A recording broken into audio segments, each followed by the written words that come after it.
Mr. President, Iran's foreign ministry says you're not telling the truth when it comes to productive conversations to end the war. Well, they're going to have to get themselves better public relations people. We have had very, very strong talks. We'll see where they lead. We have major points of agreement. I would say almost all points of agreement. Perhaps that hasn't been conveyed. The communication, as you know, has been blown to pieces. They're unable to talk to each other. But we've had very strong talks. Mr. Witkoff and Mr. Kushner had them. They went, I would say, perfectly. I would say that if they carry through with that, it'll end that problem, that conflict. And I think it'll end it very, very substantially. We have very much in mind our partners in the Middle East. We've had great relationships with a lot of them, as you know. A lot of them were surprisingly hit. And I was surprised to see it, and so was everyone else. But we have, they're very much in mind in the discussions. So the discussions took place yesterday. They went into yesterday evening.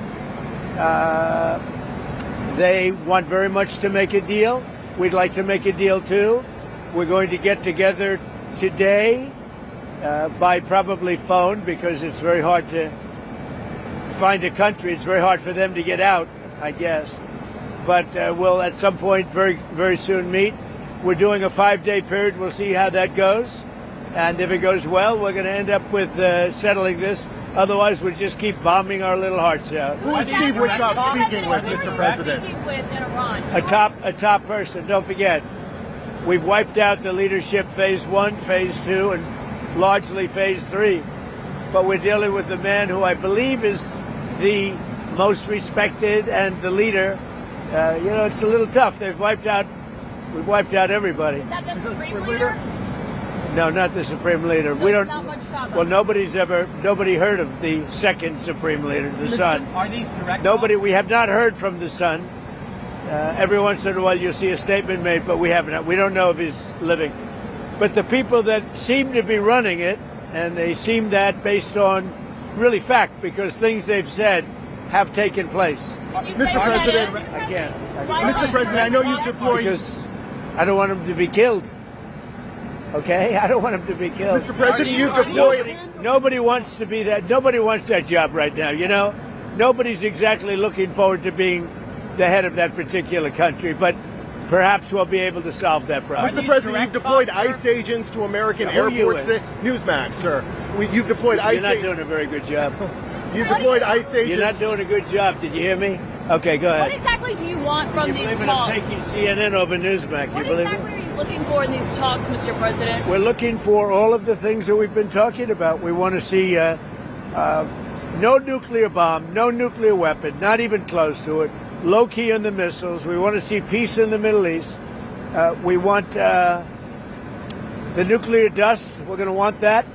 And I think we're going to get that. Uranium? We've agreed to that. Yeah, we've agreed to that. You want the enriched uranium before you can end this. And we want no enrichment, but we also want the enriched uranium. If this happens, it's a great start for Iran to build itself back, and it's everything that we want. And it's also great for Israel, and it's great for the other Middle Eastern countries, Saudi Arabia, UAE, Qatar, all of them. Kuwait and Bahrain in particular, so it's great for all of them. If the war is ending, do you still need $200 billion? It's always nice to have. It's always nice to have. It's a very inflamed world, and the Democrats inflame it. You know, largely the Democrats inflame it. Let me just talk about the others. So ICE has done very well. I've requested. Now, you know, I'm a big believer that they should be able to wear masks when they go and hunt down murderers, criminals, and others. But for purposes of the airport, I've requested that they take off the mask. I don't like it for the airport, and I believe they are willing to do that. Mr. President, Why do they wear masks not at the airport, but they need to do it when they're out in the country? The people coming into the airport, typically speaking, aren't murderers, killers, drug dealers, etc. There may be a few of them, but there aren't many. They're people that want to come into the country, or they're people who want to leave the country, go into maybe their home country. So I didn't think it was an appropriate look for an airport. I think it's a very appropriate look when they're out on the street trying to find one of the 11,888 murderers that sleepy Joe Biden let into our country. Elon Musk, sir. Last year you gave a $10,000 bonus. Sorry. Last year you gave a $10,000 bonus to Tuesday workers who kept showing up to work during the shutdown. Will you do that again? Well, it could happen. It's amazing. There are people that are really, really loyal and great, and it's not easy for them. And this is all caused by the Democrats. It's just so you know, all this money was approved. Everything was approved. This is done. The Democrats went in, and they want to have radical left lunatics come into our country. They want to have drug dealers. They want to have murderers come into our country. They want to have open borders, and we're not letting it happen. That's what this is all about. They don't want voter ID. They don't want proof of citizenship. They don't want mail-in ballots. They're so corrupt. What they want, the only thing they want is mail-in ballots. So we also added, as you know, into the Save America Act. And it's called Save America. It's not the Save Act. But we added no transgender mutilization of our children and no men in women's sports. Elon Musk, sir. If these talks go well and you reach I don't think he's going to be a newsman. if these talks go well and you reach a ceasefire agreement with Iran, do you believe Israel would abide by that agreement? I think Israel will be very happy with what we have. We just spoke to Israel a little while ago. I think they'll be very happy. This will be peace for Israel, long-term peace, guaranteed peace. If this happens, and I can't guarantee it, but I think it's going to. My life is a deal. That's all I do is deals my whole life. I think this is something that's going to happen. And why wouldn't it happen? So tomorrow morning sometime, their time, we were expected to blow up their largest electric generating plants that cost over $10 billion to build.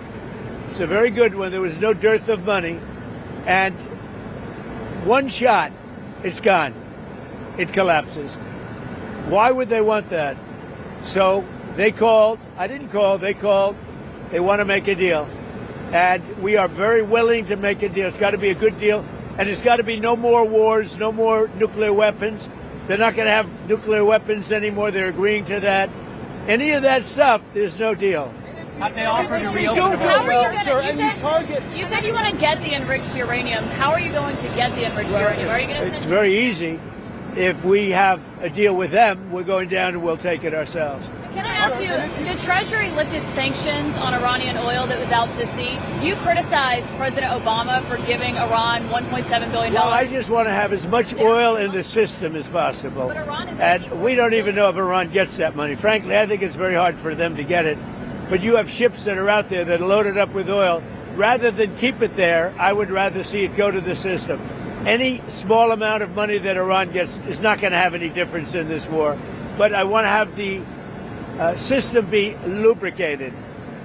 Even $14 billion, you don't think helps them? Where's the $14 billion? Because the inflated price, they get $14 billion from the. I don't think they're getting the money. I could tell you, when this is all over, I will tell you who's getting the money. Mr. President, the Marines from California, given that it'll take them weeks to arrive, is the intention to police the strait or take cars? What are you talking about? Well, it's been reported that there are Marines that left California, left San Diego last week, at the end of the week. Why are they headed there now? Well, let me ask you this. If you were in my position and I asked you that question, do you really believe I'd give you an answer? It's a crazy question. Mr. President, We don't talk about strategy. Yeah? Another young woman was killed by an illegal immigrant that was let in under the Biden administration. Let in by Biden. Give a message for her family. It's devastating. These people were let in by Biden. We're getting them out. We're getting them out fast. That's why ICE is so important. They're doing such a good job. This animal, I saw the whole thing last night. They gave me a briefing. Came in through Joe Biden with his open door policy and his border czar, Kamala, who never saw the border. Never made one phone call. All the ICE people, you see, they all know me. Everyone knows me. They like me. I speak to them all the time.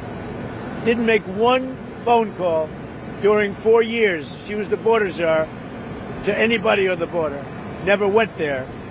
This person came in through the open door policy of Joe Biden, and we have others. We're taking them out by the tens of thousands. We're doing a great job, but it's a shame. They've hurt our country. Just remember this. Joe Biden and that gang of radical left lunatics, some very smart, but radical left and bad ideology, sick people. These people have hurt our country very badly. Are we directly?